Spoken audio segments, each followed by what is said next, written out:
जैद फयाज, सर्व अतिथींचं, मित्रमंडळी, अपतेष्ट नातेवाईक, मित्रपरिवार या सर्वांचं मनपूर्वक हार्दिक स्वागत आहे.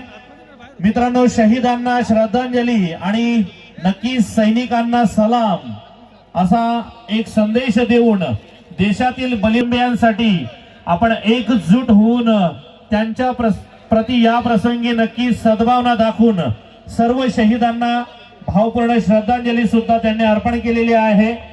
आज दादांनी 2 परिवारातील या शहीदांच्या मुलांना दत्तक घेऊन त्यांचं उत्तरदायित्व ते पूर्ण करत आहेत. त्यांच्या वाढदिवसाप्रित्यर्थ आयोजित या स्पर्धेमध्ये आपण सर्वजण सहभागी झालेला आहात. आपणा सर्वांचं मनपूर्वक हार्दिक स्वागत. सर्वांना विनंती आहे, आपण या वाढदिवसाच्या सर्व स्पर्धकांसाठी एक सूचना आहे. उपसरपंच श्री 2024 या स्पर्धेतील सहभागी स्पर्धा